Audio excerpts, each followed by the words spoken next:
Louisiana Beer Reviews looks at Utica Club Pilsener Lager beer from the state of New York, Matt Brewing, which is a pretty old family-owned brewing company in Utica, or I should say, but they're not that well known for this beer. Their big money is in the Saranac beers, okay? But this is the first beer sold in the United States after Prohibition. So it was introduced in 1933. It says malt, grains, and choicest hops. Absolutely pure. Okay, so what it is, water, barley malt, hops, and probably corn. This is sort of like Dixie beer in America. I mean in Louisiana. It's sort of well known around here. Most of the other people in the other states aren't familiar with it and probably can't find it. This beer, same thing. Might be sort of known in the state of New York. I've never seen it in Louisiana, and I don't think it's available here. This was sent to me by one of my viewers, Jonathan in North Carolina. I was so excited to get it. Oh, I should have known it's a twist cap. I don't know why I pried it off. I was going to test it first, but I was rambling on like Led Zeppelin, so I forgot to try to twist it. Oh, a lot of smoke that you probably can't see. I've noticed when I look at the playback, can't really see the smoke. Now look at this glass. Here's the most exciting thing.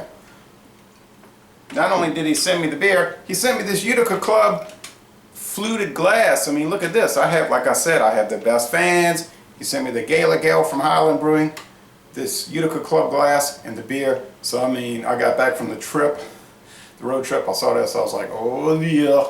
Anyway, and it has the famous, for that area of the country, Schultz and Dooley, the little talking steins that they used to have in the 1950s and 60s commercials. And Jonathan Winters did the voices for that. Alrighty. Pretty thick, typical white head, and a clear, well, a mostly clear golden appearance, but with that light bulb shining at me, I can see just an incredible amount of fine particulate matter roiling about. So, and even more so than most other lager beers, American style highly filtered lager beers. So this thing has a lot of whatever you call that in there. The aroma.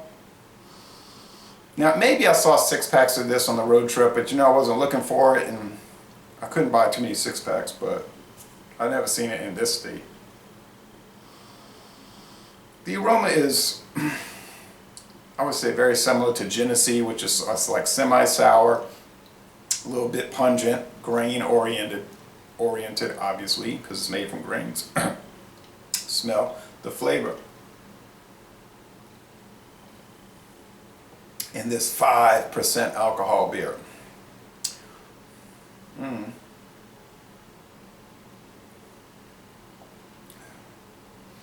Very much like Genesee. The little slightly sourdough bread thing going on. The kind of indistinguishable grains.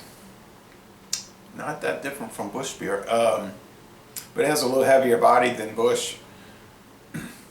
The body here is light to medium, but it's got some, it's more on toward the medium end really, and but it's not what you would call a heavy beer by any stretch of the imagination. And the finish is crisp, clean, refreshing, and dry. So does it stand out? There's a little chalky undertaste, which is not a good thing. Kind of like what Rolling Rock used to have before 2006. Although they also had kind of I thought, a wanky undertaste. Like it just didn't taste right. Don't get me started on Rolling Rock. But anyway, I think it's been much improved the last 8 years. But back to the Utica Club. Yeah, it's a B. It's good, but I wouldn't go any higher than that. Something to try though, and if you see it for a good price, I'd pick it up and check it out. I don't guess it's too popular in New York. It's one of those little legacy brands, probably hanging on by a fingernail.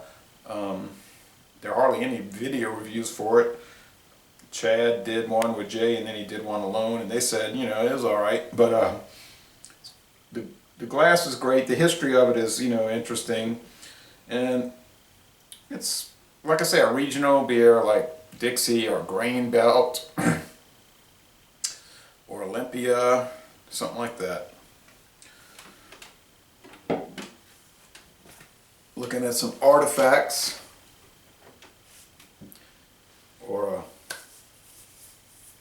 another pathetic attempt at deflection. But A Choice, Not an Echo is an interesting book by Phyllis Schlafly, who was involved in is still involved in conservative politics. Smelled like an old book. She wrote this very tiny book, and it was basically why you should vote for Barry Goldwater in 1964. Turns out he wasn't as conservative as people hoped, and he got massacred in the election.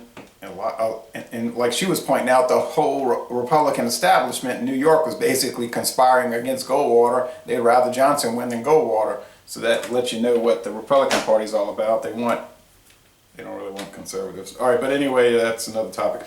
The Profound Revolution came out about the same time, 1963. The other book was 64. And this was, I mean, I read it. It's almost like a pamphlet. It's only 79 pages. And it's about the United Nations and how it's dangerous. Of course, we know now the UN is more like a shell than anything, but it was basically just saying, okay, the United States has had a profound revolution, and not just the United Nations. It was talking about how the U.S. government was like in cahoots with socialist groups like International Workers of the World and all these other communist-oriented labor groups, and you know, it's the same old, you know, that whole thread of thought, which I'm not saying I disagree with, but it's going back way back to the 1920s when they were saying, yeah, the U.S. government is involved in conspiratorial activity with socialist groups, whatever, and that's to a large extent where you had the so-called McCarthy hearings in the 1950s, because it was that same thematic that there's a communist plot from within the government, not so much worrying about what's coming from the outside. But so you know, I just have a whole collection of those kind of books. But anyway, I like to show those artifacts from time to time, about once a week. So laissez-les bon temps rouler. This is a good beer, and I really appreciate Philip sending me the 2 beers and the flute glass. So incredible. And I'm going to end this review by saying, y'all come on down to where? Yeah, southeastern Louisiana and New Orleans.